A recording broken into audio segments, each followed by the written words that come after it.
What do you off the jump remember about this series back in 2008? Yeah, you know what? It was like the truth versus a young Braun. He wasn't a king yet, but it was LeBron versus the truth. And I thought Paul did a great job of holding his own throughout the whole series. I thought, even when you think about that game 7 when he had 41, he had that 40-piece wing dinner, spicy. You know what I'm saying? Came Yeah. through in the clutch like the truth. So I mean, that's what I just bring back. That brings back those memories. But Braun was a beast. You talking about a 45-point triple double, and they battled it out, and he had us on the heels. He was basically carrying the Cavs team by himself and kept them afloat. What kind of adjustments did you have to make in this series, from defensively, knowing where LeBron was, to offensively, all the catch and finish opportunities that they were giving you?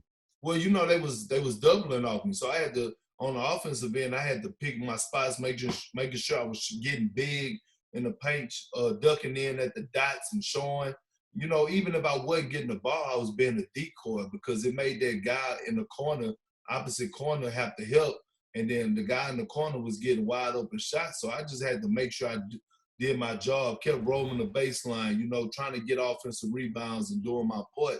Defensively, I just wanted to anchor the defense. You had to get back. You remember during that time, we had to sprint back, load and touch. You remember that? We preached that throughout the course of film sessions with Tibbs. Hey, Perk, I need you to sprint back. Don't buddy run. You remember that? Get ahead of the ball. We got to stop LeBron in transition. So that's what I remember. I remember every single play offensively, I was thinking, first 3 steps, I got to get back because I was always trailing. I was the slowest thing on the court, Scott.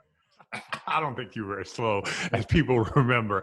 One thing I want to ask you, Perk, we were great at home. Why do you think the Cavs were able to take us all the way to 7 when we were, at that time, we were so dominant at home, but on the road, we just couldn't figure it out? Why do you think we had a hard time on the road?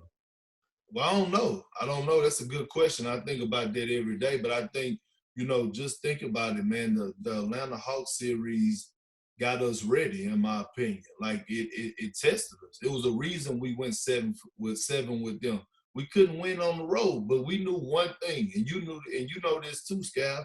When we got you back to the Boston Garden, it was a problem. It was gonna be a smackdown. There was no way we was losing in the Garden. I mean, yeah, we dropped one to the Pistons in the Eastern Conference Finals, but when we got back to the Garden, it was gonna be a problem. So that's the whole point of us doing what we needed to do throughout the regular season to get home court throughout the playoffs. Getting back, stopping LeBron in transition. Do you think that that's really, at the time, like that's where LeBron got his mojo, was getting out in the open court, getting those and ones? Yeah, because at that time, you remember the knock on Braun was that he couldn't shoot. He couldn't shoot threes. Guys were going under him. And you forgot he was so big, so fast, so strong that when he got it, he was out. And you remember we had to do a dead sprint and getting back. The one thing if you go back and look at the first half, you got to give Paul a lot of credit. He took on the challenge. Like, not only were we asking him to score buckets, but on the other end, he was taking on the challenge of guarding Braun. His old saying is, he's going to have to beat my head to the white meat. You got to, I was like, okay, Truth, I'm rolling with that.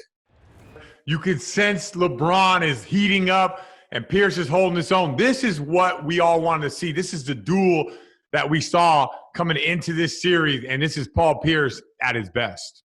You're right, Scal. Look, this is why Paul Pierce jersey is up in the Raptors, man. The truth did not back down. Although we was taking Braun right hooks and left hooks and uppercuts, but we just kept swinging, man. And so at the end of the day, yeah, Braun got hot, but at the end of the day, he had to. Everybody else wasn't doing nothing on this team, so he had to get hot. But I thought Paul did a great job of, holding his own and more, and really outplaying Braun, if you want to be honest. When you guys became teammates later on in your career, did he bring up like how tough it was to score against our defense? He did. He always used to talk about it. He was like, it was one of the best defensive I ever played against. Like, y'all was rocking. Perk, I always wanted to be in y'all locker room to know, and I would just tell them different stories about what was going on. Like, it's crazy because when you join teams with another player, like, first of all, like I sit back and I admire what LeBron do outside of, like, you know what I'm saying, when we don't see him in the game, like for us, how he practices, his preparation, his dedication to the game. I'm like, wow, this is why this guy is great. And then on the other end, he comes and asks you questions like, you know, man, Perk, how was it? What was y'all thinking during this process? And I was like, we wasn't go fold. And then he tell you something like, man, the one thing I wanted in my career was to play with KG. And I got to bring it up like, man, let me tell you, man, playing with KG is something different. You know what I mean? Just that type of conversation. Perk, it is amazing to watch two guys at the top of their games, two heavyweight fighters go blow for blow in this battle. Now watching it again, what do you think about just, LeBron and Pierce in the duel? Like watching it again, you like, wow, I was a part of this. Like that was a great game, like a great game 7. You got two Hall of Famers going at it. They going blow for blow, like you said. But Scal, the unsung hero, big jump shot by PJ Brown. And here's the thing, I didn't understand. Look. When we first signed PJ Brown and they went out and recruit, I was in my feelings, right? Really? Yeah, man. I was in my feelings. I'm like, man, we don't need PJ Brown. Like, y'all disrespecting me around here. But the whole time, the entire time, I'm like, I didn't want to welcome him with open arms, but PJ, like, came in and was like, nah, Perk, I'm here to help. And I think, like, at that moment, when he hit that big 15-footer for us, I was like, whoo, I'm glad that was him on the court, not me, because the young Perk would have froze up. When you think back to that '08 team and you think about the guys on the team, what do you remember most? I just remember, man, I mean, to be honest, I just remember, like, like the word that comes to mind is simple, it's fun.